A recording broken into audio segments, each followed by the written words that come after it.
President Trump's pressure campaign tests Republicans and the nation. We won in those swing states. Days before the Electoral College convenes, President Trump keeps making baseless statements about his defeat and about the virus. You do have an immunity. I hear we're close to 15%. Masking, vaccinations, opening schools. These are the three key goals for my first 100 days. Meanwhile, as the pandemic worsens, President-elect Biden continues to build his cabinet, all as Congress bickers over government funding and COVID relief. The American people are hurting. They need the House and the Senate to stop chasing our tails and make a law. We have to have a bill, and we cannot go home without it. Next.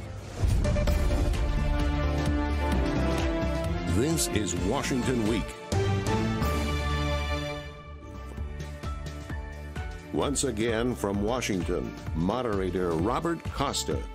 Good evening and welcome to Washington Week. Tonight, the Supreme Court rejected a bid by the Attorney General of Texas to challenge the vote in 4 battleground states. Now, the order upends President Trump's attempt to stay in power, but all eyes remain on the Oval Office as the president ends this week still raging about his defeat. On Monday, the Electoral College is expected to cement President-elect Joe Biden's victory.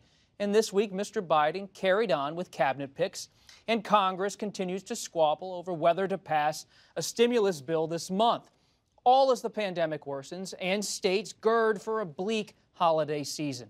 Joining me for insight and analysis are 3 top political reporters: Molly Ball, national political correspondent for Time Magazine; Errin Haines, editor-at-large for the 19th; and Philip Rucker, White House bureau chief for the Washington Post. Let's begin with President Trump. Here are his remarks at a holiday party this week. We have tremendous cases right now, a big case. 18 states as of this moment, 18 states. I understand a lot of congressmen and women are joining, a lot of people are joining, because they can't allow this to happen.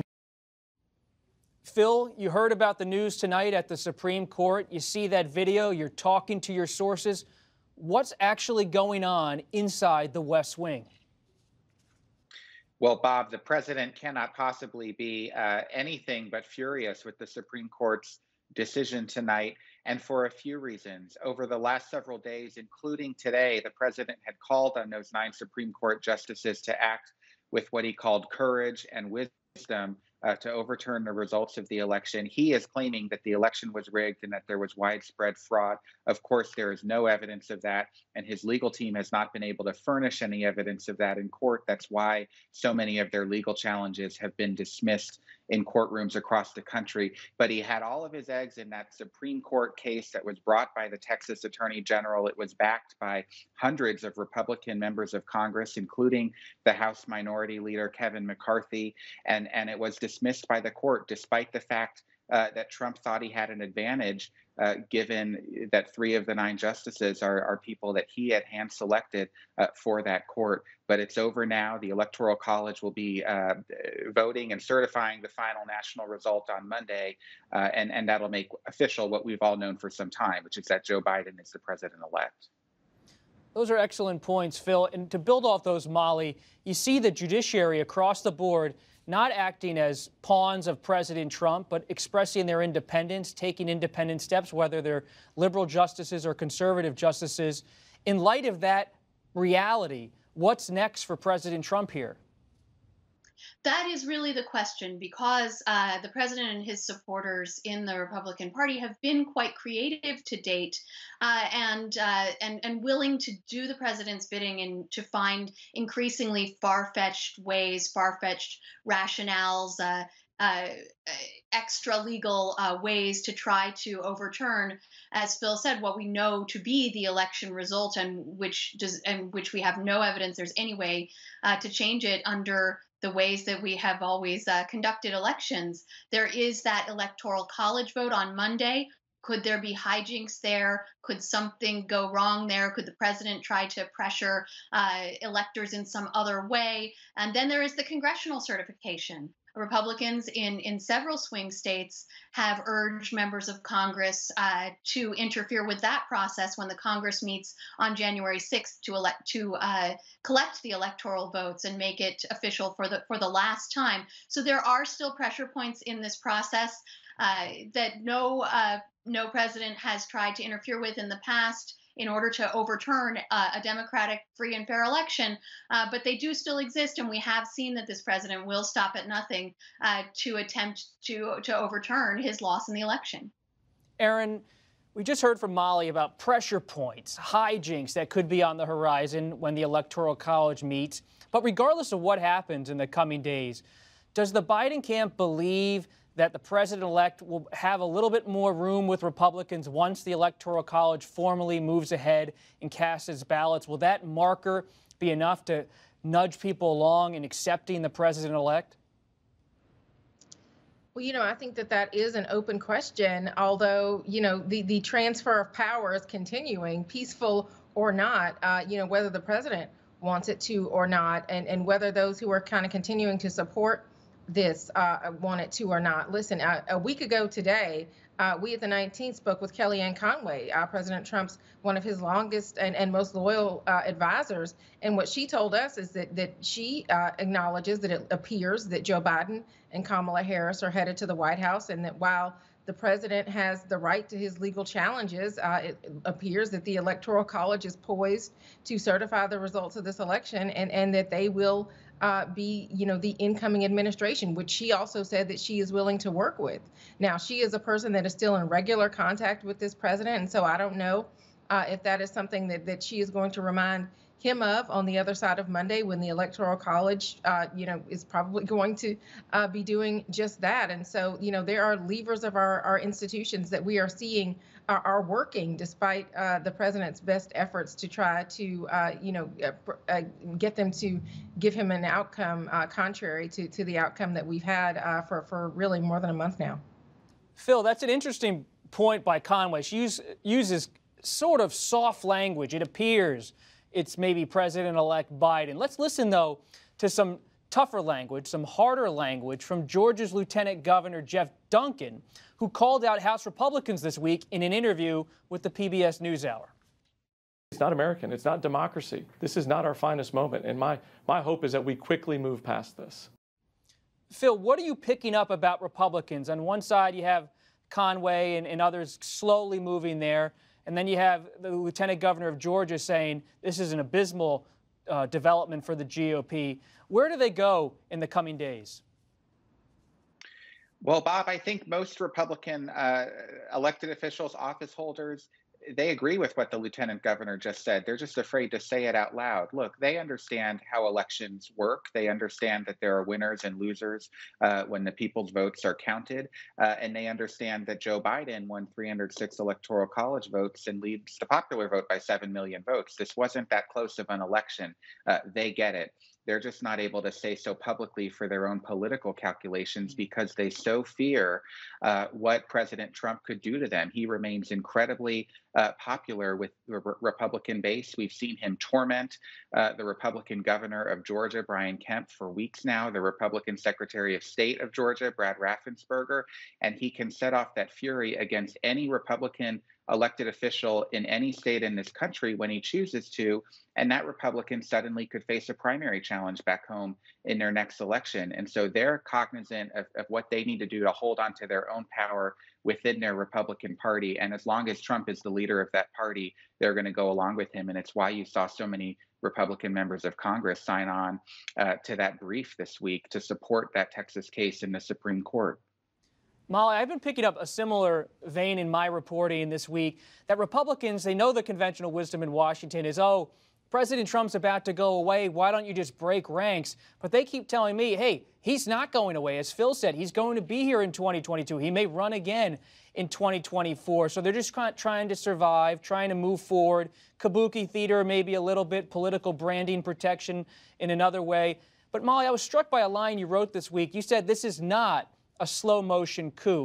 Why is that important to understand?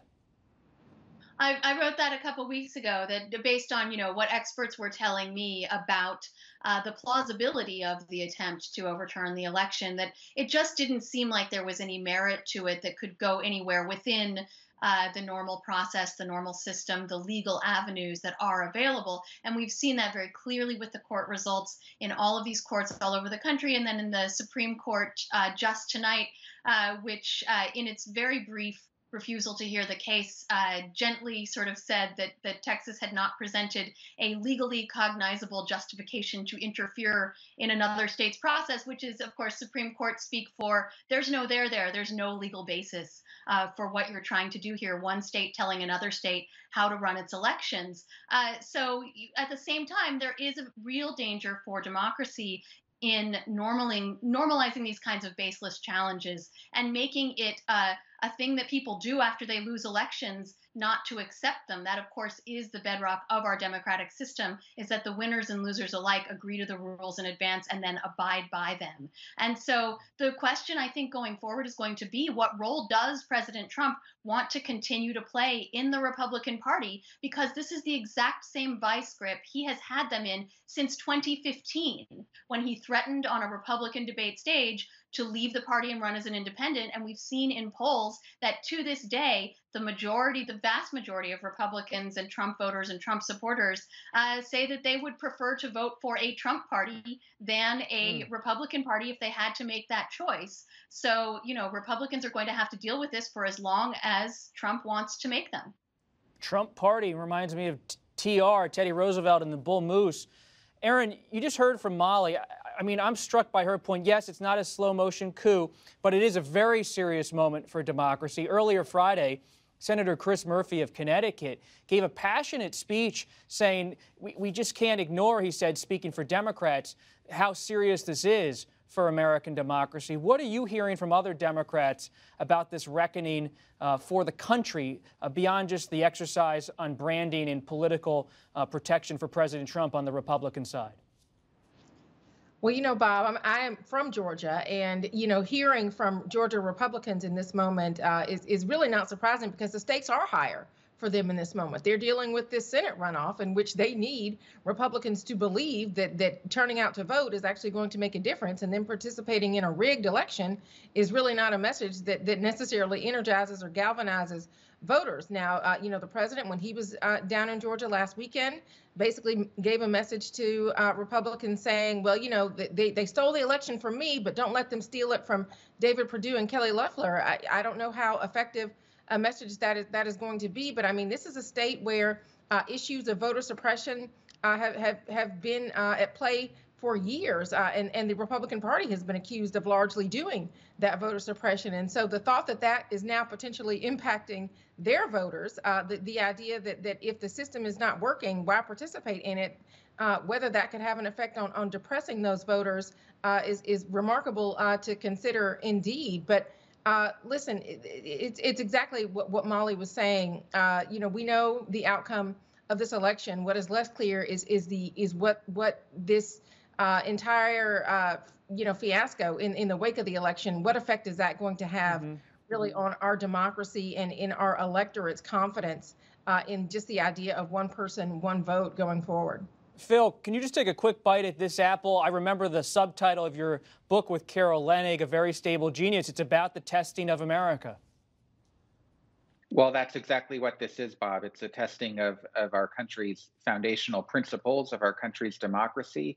And look, even as the Electoral College is going to meet Monday and that outcome seems clear, Joe Biden will probably almost certainly be certified as the president-elect, will be sworn in at the inauguration on January 20th. The reverberations of Trump's challenge to the election results could continue for years. You could have a situation where Joe Biden is acting as the president, through next year, and 30%, 40% of the American people think he is there illegitimately, think he lost the election, and that could have devastating consequences not only for the Biden presidency, but for Americans' faith and trust in our government, in our system, in our democracy, and who knows what sorts of changes could be around the bend if that's the kind of country we're living in. Speaking of devastation, let's not forget, as the president fights on, more than 3,000 Americans died on Thursday from COVID-19. a higher death toll than Pearl Harbor or the September 11th attacks. And since the start of the pandemic, over 290,000 Americans have died. Now, the FDA is moving swiftly on vaccine approval, even as the president pressures them to go faster. President-elect Biden told Americans on Friday to be confident in the vaccine. I want to make it clear to the public, you should have confidence in this. There is no political influence. These are first-rate scientists taking their time, looking at all of the elements that need to be looked at. Molly, what's the split screen here? President Trump fighting on the election on one front, President-elect Biden on the other, speaking as he did this week. Well, all of the consequences that we have just been talking about and the potential undermining of the incoming president really have worrisome effects on President-elect Biden's ability to respond to the pandemic from the day he gets into office, because so much of what he wants to do depends on Americans believing that he's the president and listening to what he is saying. And if a large swath of the American public is too suspicious of him, of his legitimacy, of anything, he wants to encourage Americans to wear a mask for 100 days, but he doesn't have the power, the federal government doesn't have the power to compel that. So he needs Americans' confidence in order to get that to work. Same thing for a vaccine. Can't compel people to take it, needs the states to distribute it, and needs people to be willing and to believe in this vaccine, to believe that it's safe, so that the country can move on from this pandemic, and so that this can unfurl in an orderly fashion. So if a large number of Americans are not listening, have already turned away from this new administration, it tremendously complicates their ability to do the coronavirus response that they have in mind. Errin, what's your big picture takeaway of Biden's announcement on the cabinet this week? The 19th's been doing in-depth coverage. Yeah, I mean, there were a slew of nominations announced this week, even more women, even more people of color, as you had civil rights organizations meeting with, President-elect Biden and Vice President-elect Harris to make their case that not only do they want to see African Americans in the administration, but they want to see them in high profile roles. They want to see them in decision-making roles, not just a seat at the table, but really to have proximity to power and to make real the, what Joe Biden was saying about racial inequality being one of the 4 crises that he feels that he and Kamala Harris will inherit when they take office in January. I spoke with Marcia Fudge, the nominee for the Secretary of Housing and Urban Development, somebody who had been considered for Agricultural Secretary, a role that has gone to Tom Vilsack, which some people have raised objections to, because of his role in the ouster of Shirley Sherrod a decade ago this year. What she said was that she feels that HUD is an agency that can confront racial inequality. And she also said that she spoke with Tom Vilsack and that he may be open to hearing some of the concerns that Black leaders have expressed and others over how he may approach this role if he is confirmed this time. And so, I think lived experience has certainly been at issue in how this administration is taking shape. And I think that we're seeing the folks who were part of the coalition that got Joe Biden elected are absolutely committed to being a factor in how he intends to govern. And all of those people, Phil, who are nominated are going to have to face Senate Republicans led by Leader McConnell, who continues to be at the center of these stalled negotiations over a stimulus. Is the president going to lean in, Phil, between now and late January in the stimulus negotiations to try to jumpstart them? Bob, there's been no indication so far that the president is planning to do that. Or that he's frankly that engaged in these stimulus negotiations. He has had almost all of his time occupied since the election on the challenges that he and his team have been making in court and in the public arena to the election result. He's not doing much by the way of governing, certainly not on the coronavirus pandemic. And look, this stalemate has been in place in Congress now for many months. It has been a long time since that first round of stimulus money has disappeared and tens of millions of Americans remain out of work. The lines at food banks are very long. A lot of people are hungry, are hurting, are out of work, struggling to keep their rent and pay their families. And what you have in Congress is leaders who are really not making a deal at this point. They're not getting anything done for those people right now. Molly, you've written the book on Speaker Pelosi, terrific read. What's the problem with the stimulus? If there's such an impetus to get something done, millions of Americans struggling, why doesn't it happen? And where is the Speaker in this mix? The Speaker said yesterday that she would not be surprised if the Congress has to stay past Christmas. That is the kind of threat that in the past sometimes has worked to motivate people. But she has felt throughout this process that she simply doesn't have a negotiating partner. And a lot of that, I think, does have to do with the president's inconsistent engagement in this process. He has largely, as Phil said, been disengaged, except when he wades in to drop the occasional bomb and sort of scramble the talks rather than being helpful. And most Republicans agree that the thing that would really get their members unified and off the mat, since they do take their cues so assiduously from President Trump, would be if the president were to really sort of put his shoulder to the wheel on pretty much anything. They would do pretty much anything if he made it clear that he wanted them to, but instead he has been disengaged, and it's been this sort of game of hot potato between different groups of Republicans, whether it's the Senate Republicans, whether it's this bipartisan group that decided to take matters into its own hands and made some progress, or whether it's been the White House itself. So all that has meant, today they bought themselves some more time, passing a week extension of the government spending deadline that they hope to use as a vehicle to pass further coronavirus relief.